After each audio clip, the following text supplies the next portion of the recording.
Breaking tonight, a shocking discovery rocking the health world. Popular vegan protein powders may contain lead. Reports are claiming levels as high as 6.3 micrograms per serving. Experts are calling it concerning. Headlines are calling it dangerous. And social media is calling it proof that your smoothie is a chemistry experiment. Are plant-based proteins secretly toxic? Is your morning smoothie turning you into a heavy metal enthusiast? And should you throw away any plant-based protein labeled organic? We go live to our health correspondent who has uncovered the real, alarming source of this contamination. Wait, I'm being told there was a mistake in the reporting. The scary number everybody's repeating isn't from vegan protein powder. That's cayenne pepper. That's cayenne pepper. That's cayenne pepper. Can we cut? Should we cut? That wasn't vegan protein powders? So is everything toxic? Wait, do you guys know what you're talking about? It's also in turmeric? Can we eat anything? Let's get serious for a minute. Any amount of lead in food is bad. I want to clarify that before I move forward with this video. Recently, Consumer Reports published an investigation into protein powders. They actually most recently just updated it. Now, depending on the video that I'm doing, I've gotten a lot of comments on that, and that's why I wanted to react to their report. I also want to be clear that testing food for contaminants is good. Transparency is good. But the way numbers get turned into headlines, kind of like my title on this video, that's where things get weird. Words like toxic, dangerous, alarming, using giant percentages, like 1,600% without clear context is bad. And it's, in my opinion, doesn't do the actual data any justice. Doesn't mean that food is poisoning you. Consumer Reports tested a group of protein powders and shakes. Some products exceeded their internal benchmarks. Consumer Reports benchmark is not the same as acute toxicity levels. And this is where media framing gets sneaky. You will hear and read the words above safe limits, but whose safe limits exactly? And how are those limits set? When someone says something like 6.3 micrograms of lead detected, that can sound massive, when in reality, a microgram is 1/1,000,000th of a gram. We're talking lower than dust level measurements. So why am I personally diving into this? It's because the article specifically points out plant-based proteins without explaining why plant-based proteins might have detectable levels of lead found. Lead is in our soil from decades of pollution. Go outside of your front yard, dig a hole in the yard, get it tested. There's probably lead in it. Plants absorb trace minerals, good and bad. Those trace minerals get concentrated as well. This isn't a plant-based conspiracy where all plant-based products are bad. This is just simply agriculture. If you search for articles of things that contain lead, you're going to find cocoa powders, spices, root vegetables specifically. If you wrote articles in the same way, using the same headlines that Consumer Reports used about dark chocolate or your spice rack, everything in your kitchen might feel like a hazmat kit. Now, I regularly get my blood tested. I'm a member of one of those services where you go regularly a couple times a year and you get your blood tested for all sorts of things. I also personally have thrombocytopenia. I can't even say it. I have low platelets. So I regularly, once every 3 to 6 months, go to a blood doctor, a hematologist, and get tested, and she runs through all of my levels. And it's pretty phenomenal. Now I'm going to share those results with you and explain why I'm even talking about that. But first, I want to talk about sleep and today's sponsor. You've seen me talking about Miracle Made sheets for over a year now. It's the ad where I'm laying in bed talking about how great my sleep is. I always say if you wake up too hot or too cold, I highly recommend you check out Miracle Made bed sheets. Miracle Made sheets are inspired by NASA and use silver-infused fabrics that are temperature regulating, so you can sleep at the perfect temperature all night long. And that silver actually helps prevent up to 99.7% of bacterial growth. So it leaves your sheets feeling cleaner and fresher 3 times longer than other sheets, which means fewer odors and fewer wash cycles. And they feel nice, if not nicer, than sheets used by some 5-star hotels. They are incredibly comfortable without the high price tag of other luxury brands. I used to wake up in the middle of the night sweating or freezing or really just uncomfortable. That is, until I found Miracle Made's bed sheets. So gang, upgrade your sleep or give the gift of better rest. Go to trymiracle.com/SauceStache to try Miracle Made sheets today. You'll save over 40%, and when you use promo code SauceStache, you'll get an extra 20% off plus a free 3-piece towel set. They make an amazing gift, and with a 30-day money-back guarantee, there's no risk. That's trymiracle.com/SauceStache using code SauceStache at checkout. Thanks Miracle Made for sponsoring today's video and for the incredible nights of sleep. Okay, we're back. So why was I personally talking about getting blood tested? Well, one of the products that ranked incredibly poor on Consumer Reports' report is a product that I use and have been using daily for a long time.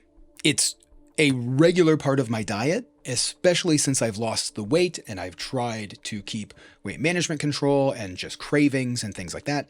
It is a protein powder. And according to Consumer Reports, just having one of these along with my normal diet, I would be blowing over the lead levels, the safe lead levels. Another thing that I also do, which I've kind of talked about, is I have a square of dark chocolate every day. I've been doing this for a long time. I love dark chocolate.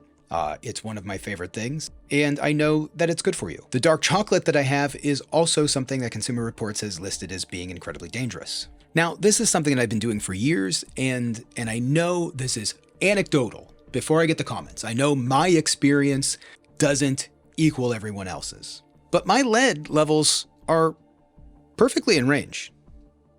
Kind of low. Now, what does that mean? Probably nothing. Why did I show it to you? Just because I wanted to show that you can have some of these products and maybe I'm just lucky, but my levels aren't through the roof. Like I'm not, you can't, according to Consumer Reports, based on their gigantic scary numbers, 1,500% above the daily safe limits, you should be able to melt me down and turn me into a pencil, but you can't. And that's after years of abuse, I guess you would say. So this is my problem with the media, because Consumer Reports gained a lot of attention for those articles. They get a lot of clicks when they post stuff like that because it's scary. And a lot of people use the products that they say are well above their Consumer Reports safe limits. So again, numbers without context are just fear. It's just fear-mongering in my opinion. Many whole foods contain trace amounts of lead, mostly fruits and vegetables. A lot of root vegetables do. And I do want to make it clear, I'm going to be real serious here. Lead exposure is something that we should try to minimize. It's not good. It's not good. I zoomed up for the effect, especially for kids. But turning trace detection into panic doesn't help anyone make better decisions. So I'm currently studying for my sports nutrition certificate, and say I get incredibly popular with this and I decide to write my own book and I invent my own incredibly strict guidance daily limits for carbs. And according to me, not based on any studies, I think you should only have 30 grams of carbs a day. So if you were eating 300 grams of carbs a day, you are now eating 10 times the safe limit. And I can write that out in a headline. Oatmeal now becomes toxic. And I can say, if you eat oatmeal every day, you are now hundreds of times above the safe carbohydrate limit. And that's why I'm kind of saying how ridiculous this is. It really kind of drives me nuts when I read articles like this. Consumer Reports used Prop 65's limit for lead, which is essentially just a warning label. It's once you hit this limit, you have to have a warning label. Prop 65 is actually 1,000 times below the no observable effect. The FDA lead cutoff for children is 4 times higher than what they have listed, and 17 times higher for adults. Now, 4 times and 17 times, that's the same thing. I can put it in percentages and make it even scarier. It's 2.2 micrograms for children and 8.8 micrograms for adults. An FDA spokesperson told Consumer Reports that the 8.8 micrograms per day for adults has sufficient evidence that that is an okay limit for all adults. Now that's not, again, it should be 0. It should be absolute 0. But if you happen to ingest 8.8 micrograms of lead every day, you should be okay. So they made this article sound incredibly scary when it's a thing that is 1,000 times below the no observable effect.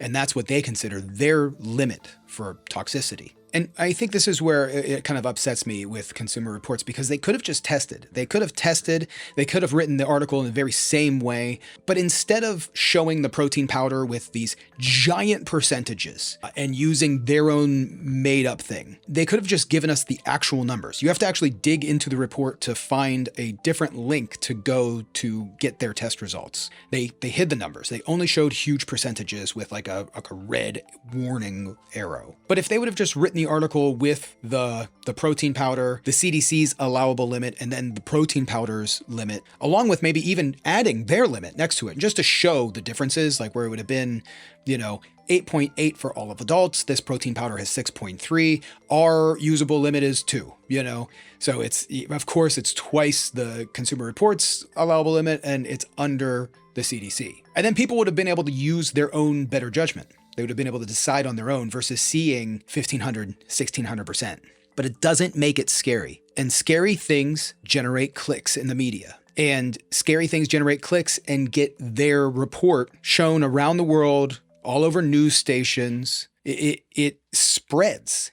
Fear spreads faster. It's just a reality, unfortunately. Boring things like, we found 5 micrograms of lead in this protein powder, and the safe limit's actually 8. That's not going to get you on the news. But if you make up your own number of 0.1 is our safe limit, and there's 5 micrograms, well, now you're 5,000% more, and that's huge. And that is going to get you on the nightly news. And then your website is going to get ad clicks, and you're going to make a fortune. Percentages sound scarier than actual numbers. I mean, it sucks, but it's just a reality, and it's so frustrating. I'm not here to defend any particular protein powder. That's why I'm not going to say the brand. I'm just here to defend context. I know, as somebody that gets caught up in social media and I get caught up in these reports, I very much get invested in things and study and deep dive and I do my own research. But you can't do your own research when these things make everything sound horrific. Yes, lead exists in our environment.